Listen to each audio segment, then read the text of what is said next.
ഇനിയും ഈ വഴിയെ ഭാഗം 10. കാലത്തെ ചായ കുടിയും കഴിഞ്ഞ് 10 മണിയോടെ വിജയനും കൂട്ടരും കാര്യങ്ങൾ പറഞ്ഞ് ഒത്തുതീർപ്പാക്കാനും ചെറുക്കൻ്റെ വീട്ടുകാർക്ക് ചെലവായ തുക കോമ്പൻസേഷനായി കൊടുക്കുന്നതിനു വേണ്ടി അവരുടെ വീട്ടിലേക്ക് യാത്രയായി. അവർക്ക് പുറമെ മഹിയും അനിതയും കൊച്ചും ബിന്ദു ചെറിയമ്മയും കീർത്തിയും സൈമണും ഒരു കാറിലും ആമ്പലും താമരയും കൊച്ചും നേത്രയും നിഷയും ആമ്പലിൻ്റെ കാറിലുമായി പാലക്കാട് റെയിൽവേ സ്റ്റേഷനടുത്തുള്ള കല്യാൺ സിൽക്സിലേക്ക് യാത്രയായി. വീട്ടിൽ നിന്നും ഏകദേശം 3/4 മണിക്കൂറിൽ കൂടുതൽ യാത്ര ഉണ്ടായിരുന്നു അങ്ങോട്ട്. അത്രയും ദൂരം യാത്ര ഉള്ളതുകൊണ്ട് തന്നെ അച്ചമ്മ വരുന്നില്ലെന്ന് പറഞ്ഞെങ്കിലും ഇറങ്ങാൻ നേരം മഹിയെ തൻ്റെ അടുത്തേക്ക് വിളിച്ച് എന്തൊക്കെയോ അവനെ പറഞ്ഞേൽപ്പിച്ചിട്ടാണ് പുള്ളിക്കാരി അവരെ യാത്രയാക്കിയത്. എന്താണ് അമ്മമ്മ പറഞ്ഞത്? കാറ് റോട്ടിലേക്ക് ഇറങ്ങിയതും അനിത ചോദിച്ചു. കാശ് എത്രയായാലും അവൾ പറയുന്ന സാരി തന്നെ എടുക്കണം എന്ന് പറഞ്ഞതാ. വണ്ടി വലത്തേക്ക് തിരിച്ച് റോഡ് ക്രോസ് ചെയ്തെടുക്കുന്നതിനിടയിൽ അവൻ പറഞ്ഞു, ഓ അല്ലെങ്കിലും അമ്മമ്മയ്ക്ക് അവളോടാണ് എപ്പോഴും താല്പര്യം കൂടുതൽ. അവളൊന്ന് കെറുവിച്ചു. ദേ അനി, ഇനിയും നീ പഴയ പോലെ അവളോട് കുറുമ്പൊന്നും കാണിച്ചേക്കരുത്. ഇനി അവളെ സ്വന്തം അനിയത്തിയെ പോലെ വേണം തന്നെ കാണണം. അല്ലേലും നീയും താമിയും കൂടെ കുഞ്ഞുനാൾ മുതൽ ഇവനെ കൂടുതൽ കൊഞ്ചിച്ചിരുന്നതാ അവൾക്ക് ഇവനോടുള്ള ദേഷ്യത്തിന് കാരണം. ഓ, ചെറിയമ്മ പറഞ്ഞത് ഇഷ്ടപ്പെടാത്ത മട്ടിൽ അനിത പുറത്തേക്ക് മുഖം തിരിച്ചു. ആമ്പു ചേച്ചി സൂപ്പറാ മഹിയേട്ട, നിങ്ങൾ തമ്മിൽ നല്ല ചേർച്ചയാ. നിങ്ങളായിരിക്കും ബെസ്റ്റ് ജോഡി. Dramatic wife and cool husband is the best couple എന്ന് കേട്ടിട്ടില്ലേ? അതിനിവൻ എന്നാ കൂളാന്നാ നീ പറയുന്നേ? എനിക്ക് മനസ്സിലാവാത്തത് അതല്ല, നീയും അവളും തമ്മിൽ പ്രേമത്തിലായിരുന്നു എന്ന് പറഞ്ഞതാണ് എനിക്ക് വിശ്വസിക്കാനാവാത്തത്. അനിത വീണ്ടും മുന്നിലേക്ക് തിരിഞ്ഞ് കാറോടിക്കുകയായിരുന്ന മഹിയെ നോക്കി. അയ്യോ ചേച്ചി, ഞാനല്ല, അവളാ എന്നെ സ്നേഹിക്കുന്നത്. മഹി അത് തിരുത്തി. അത് ശരി, അപ്പോൾ അവൾക്കായിരുന്നു നിന്നോട് സ്നേഹം. എന്നിട്ട് അച്ഛനും അമ്മയുമൊക്കെ പറഞ്ഞത് നിങ്ങൾ പരസ്പരം ഇഷ്ടത്തിലായിരുന്നു എന്നാണല്ലോ. ആ, അതിപ്പോൾ എന്തേലും ആകട്ടെ. കൂടുതൽ സംസാരിക്കാൻ താല്പര്യം ഇല്ലാത്തതുപോലെ അവൻ പറഞ്ഞു. എന്നാലും അവൾക്ക് നിന്നെ ഇഷ്ടമാണെന്ന് പറഞ്ഞത് ഉടനെ നീ ചാടിക്കയറി കെട്ടാൻ സമ്മതിച്ച് എന്തിനാടാ ചക്ക?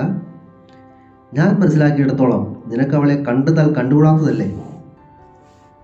അല്ല ചേച്ചി, നമ്മൾ സ്നേഹിക്കുന്നവരെക്കാൾ കൂടുതൽ നമ്മളെ സ്നേഹിക്കുന്നവർ വേണം സ്നേഹിക്കാൻ എന്നല്ലേ കാർന്നോന്മാർ പറഞ്ഞിട്ടുള്ളത്? ഏത് കാർന്നോൻ? അനിത കണ്ണുകൾ മിഴിച്ച് അവനെ നോക്കി. ആ, ഏതോ ഒരു കാർന്നോൻ. റിയർവ്യൂ മിററിൽ കൂടി അവളെ ഒന്ന് ശ്രദ്ധിച്ചിട്ട് മഹി മറുപടിയും പറഞ്ഞു. അവർ തമ്മിലുള്ള സംസാരം ശ്രദ്ധിച്ചിരിക്കുകയായിരുന്ന സൈമൺ പുറകിലോട്ട് തിരിഞ്ഞു. എൻ്റെ ചേച്ചി, അതൊന്നുമല്ല ശരിക്കുള്ള പ്രശ്നം. ഞാൻ പറയാം. ടാ സൈമ, അവൻ്റെ തുടയിൽ ആഞ്ഞൊരു അടി അടിച്ചിട്ട് മഹി പറഞ്ഞു. ദേ, ആ കടയെ പറ്റിയാണ് ഞാൻ നിന്നോട് പറഞ്ഞത്. അടി കൊണ്ട് തുള്ളിപ്പോയ സൈമൺ ഒന്ന് ചാടിയിട്ട് മഹി കണ്ണുകൾ കാണിച്ചിടത്തേക്ക് നോക്കി. ഏത് കട? മഹി പറഞ്ഞത് മനസ്സിലാകാത്തതുപോലെ അവൻ തിരിഞ്ഞ് മഹിയുടെ മുഖത്തേക്ക് നോക്കി. അമ്മമ്മയുടെ കൈമടക്കുകളെക്കുറിച്ച് പറയരുത് എന്ന് സൂചിപ്പിക്കും പോലെ മഹി അവനെ നോക്കി കണ്ണുകൾ അടച്ചു കാട്ടി. നീ എന്താ സൈമ പറയാൻ വന്നത്? അനിത എടുത്തു ചോദിച്ചു. വേറൊന്നുമല്ല ചേച്ചി, ഇവനും ശരിക്കും അമ്മലിനെ ഇഷ്ടം തന്നെയാ. ആണോടാ? അനിത മഹിക്ക് നേരെ തിരിഞ്ഞു. മറ്റ് ഗത്യന്തരമില്ലാതെ അവൻ തലയിളക്കി. എൻ്റെ അനിതയെ, നിനക്ക് വേറെ പണിയൊന്നുമില്ലേ? ഒന്ന് ചുമ്മാതിരുന്നേ. ചെറിയമ്മ ശബ്ദമുയർത്തിയതോടെ അനിത ഇഷ്ടപ്പെടാത്ത മട്ടിൽ പുറത്തേക്ക് തലതിരിച്ചു. കീർത്തി കുഞ്ഞിനെ കളിപ്പിക്കുന്ന തിരക്കിലായിരുന്നു. ആ സമയം പുറകിൽ വന്നുകൊണ്ടിരുന്ന കാറിലും അതുതന്നെയായിരുന്നു ചർച്ച. എന്നാലും ആമ്പു, എന്തിനാ നീ അവനോടുള്ള സ്നേഹം ഇത്രനാളും ഒളിപ്പിച്ചു വെച്ചത്? നേരത്തെ തന്നെ അങ്ങ് പറഞ്ഞാൽ പോരായിരുന്നോ? പുറകിലിരുന്ന് ചേച്ചി പറയുന്നത് കേട്ട് ആമ്പൽ മുഖമൊന്ന് ചരിച്ച് കോ ഡ്രൈവർ സീറ്റിലിരുന്ന നിഷയെ നോക്കി.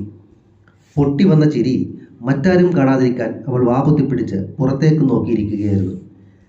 എന്തൊക്കെ പറഞ്ഞാലും ചേച്ചിയുടെ സെലക്ഷൻ സൂപ്പറാകട്ടോ. ആ പ്രദീപിനേക്കാളൊക്കെ എന്തുകൊണ്ടും നല്ലത് നമ്മുടെ മഹിയേട്ടൻ തന്നെയാ. എന്ത് രസാ ചേട്ടനോട് സംസാരിച്ചിരിക്കാൻ. പറയുന്ന തമാശകൾ കേട്ടാൽ ചിരിച്ച് ചിരിച്ച് മതിയാകും. പുറകിലിരുന്ന് നേത്ര പറഞ്ഞത് കേട്ട് ആമ്പൽ അവളെ മിററിൽ കൂടി നോക്കി. എന്നാ നീ എടുത്തോടി അവനെ, അവൾ അല്പം പുച്ഛത്തോടു കൂടി പറഞ്ഞു. എന്തോന്നാണി പറയുന്നത്? നാവിനില്ലെന്ന് വെച്ച് തോന്നിയത് പറഞ്ഞാലുണ്ടല്ലോ, നല്ല കിഴുക്ക് വെച്ച് തിരിഞ്ഞാൽ. താമര ചൂടായതോടെ അവൾ മുഖം വെട്ടിത്തിരിച്ചു. ഓ, ഞാനൊന്ന് നോക്കാമെന്ന് വിചാരിച്ചിരിക്കുകയായിരുന്നു, അപ്പോഴല്ലേ ഈ സംഭവമൊക്കെ. നേത്ര പറഞ്ഞത് കേട്ട് നിഷ തിരിഞ്ഞ് കാറോടിക്കുകയായിരുന്ന ആമ്പലിനെ നോക്കി കണ്ണിറുക്കി. കാര്യം എന്തെന്ന മട്ടിൽ അവൾ പുരികങ്ങൾ ഉയർത്തി. പിന്നീട് പറയാം എന്ന് നിഷ കൈകൊണ്ട് ആഗ്യം കാട്ടിയിട്ട് വീണ്ടും പുറത്തേക്ക് ശ്രദ്ധ തിരിച്ചു. കല്യാൺ സിൽക്സിൻ്റെ പാർക്കിംഗ് ഏരിയയിൽ മഹി വണ്ടി പാർക്ക് ചെയ്യുമ്പോഴേക്കും ആമ്പലും തൊട്ടടുത്ത് തന്നെ അവളുടെ കാർ കൊണ്ടുവന്ന് പാർക്ക് ചെയ്തു. ഡോർ തുറന്ന് പുറത്തേക്ക് ഇറങ്ങിയവർ ഒരുമിച്ചാണ് കല്യാൺ സിൽക്സിൻ്റെ അകത്തേക്ക് കയറിയത്. നീ എന്താ കാറിൽ വെച്ച് പിന്നീട് പറയാമെന്ന് പറഞ്ഞത്? ഏറ്റവും പുറകിൽ നടന്നിരുന്ന ആമ്പൽ നിഷയോട് ചോദിച്ചു. ദാ നീ അങ്ങോട്ട് നോക്ക്. മഹിയോട് ചിരിച്ചു കളിച്ചുകൊണ്ട് നടക്കുന്ന നേത്രയെ കാണിച്ചുകൊണ്ട് നിഷ പറഞ്ഞു. എന്തോന്നാ നീ ഉദ്ദേശിക്കുന്നേ? സംഗതി അല്പം കൊനഷ്ട. സ്വാഭാവികം, നീയല്ലേ പ്ലാൻ ചെയ്യുന്നത്. എന്താന്ന് പറയും. എടി, നേത്ര പറഞ്ഞത് കേട്ടില്ലേ? കൊച്ചിന് മഹിയെ ചെറിയ നോട്ടം ഉണ്ടായിരുന്നെന്ന്. അതൊന്നങ്ങ് പുഷ് ചെയ്ത് കൊടുത്താലോ? എന്തിന്? എടി, കല്യാണം കഴിഞ്ഞാലും നിനക്കെന്തായാലും അവനോടൊപ്പം ജീവിക്കാൻ പറ്റില്ലെന്നല്ലേ പറഞ്ഞത്. അപ്പോൾ അവർ തമ്മിലൊന്ന് അടുപ്പിച്ചാൽ വീട്ടുകാരൻ തന്നെ അവൻ്റെ കാര്യം ശരിയാക്കിക്കൊള്ളില്ലേ? പൊന്നു മോളെ, നിന്റെ ബുദ്ധി അപാരം. പക്ഷെ ഓവറാക്കി ചളമാക്കണ്ട. അങ്ങനെ എങ്ങാനും സംഭവിച്ചാൽ ആ കുടുക്ക് വിടിയിച്ചിട്ട് ഇതുങ്ങളൊക്കെ കൂടെ എന്നെ പിടിച്ച് വേറെ കെട്ടിക്കും. തമ്മിൽ ഭേദം തൊമ്മൻ എന്ന് പറഞ്ഞതുപോലെ ഇവനാകുമ്പോൾ എനിക്ക് പേടിപ്പിച്ച് നിർത്താനുള്ളതേ ഉള്ളൂ. ആ, എന്നാൽ പിന്നെ അങ്ങനെ ആവട്ടെ. ഇപ്പോൾ നമുക്ക് ചെയ്യാനുള്ളത് ഇവിടെ ഉള്ളതിൽ വെച്ച് ഏറ്റവും വില കൂടിയ കല്യാണ സാരി എടുത്ത് ആ തമാശക്കാരനെ അങ്ങ് സഹായിക്കുക എന്നതാണ്. നീ വാ. അവനെ 45,000 രൂപയാണ് എൻ്റെ കയ്യിൽ നിന്ന് അടിച്ചെടുത്തത്. ആ കാശുണ്ടായിരുന്നെങ്കിൽ എനിക്കിപ്പോൾ പുതിയൊരു മൊബൈൽ ഫോൺ വാങ്ങാമായിരുന്നു. അതിൻ്റെ പലിശയുടെ പലിശയും കൂട്ടുപലിശയും കൂടി ഈടാക്കിയിട്ട് ഇന്ന് അവരെ ഞാൻ ഇവിടെ നിന്ന് വിടത്തുള്ളൂ മോളെ. എന്താണ് പാച്ചുവും ഗോപാലിനും കൂടി പ്ലാൻ ചെയ്യുന്നത്? അടുത്ത പണി വല്ലതുമാണോ? അവരുടെ അടുത്തേക്ക് ചെന്ന സൈമൺ ചോദിച്ചത് കേട്ടാണ് രണ്ടുപേരും മുഖം ഉയർത്തിയത്. അവനെ കണ്ടതും നിഷ ചോദിച്ചു. ആഹാ, വേതാളം ഇതപ്പോ വിക്രമാദിത്യൻ്റെ കഴുത്തിൽ നിന്നിറങ്ങി. വേതാളം നിന്റെ മറ്റവൻ ഓടിവില്ലേ. നീ പോടാ പട്ടി. രണ്ടുപേരും കൂടി കടികൂടാൻ നിൽക്കുന്ന പൂച്ചകളെ പോലെ ചീറിക്കൊണ്ടു നിന്നപ്പോൾ ആമ്പൽ ഇടയ്ക്ക് കയറി. ഹ, നിങ്ങളിങ്ങനെ അടികൂടല്ലേ. ഇനി അങ്ങോട്ട് നമ്മൾ ഒരുമിച്ച് നീങ്ങേണ്ടവരല്ലേ സൈമ? എന്തോ? എങ്ങനെ? നിൻ്റെയും ഇവരുടെയും കൂടെ സൈമൺ നടന്നത് തന്നെ. അവൻ രണ്ടിനെയും നോക്കിയൊന്ന് പുച്ഛിച്ചു. അല്ലേലും അട്ടയെ പിടിച്ച് മെത്തേ കിടത്തിയാൽ കിടക്കൂലെന്നല്ലേ പറയുന്നത്?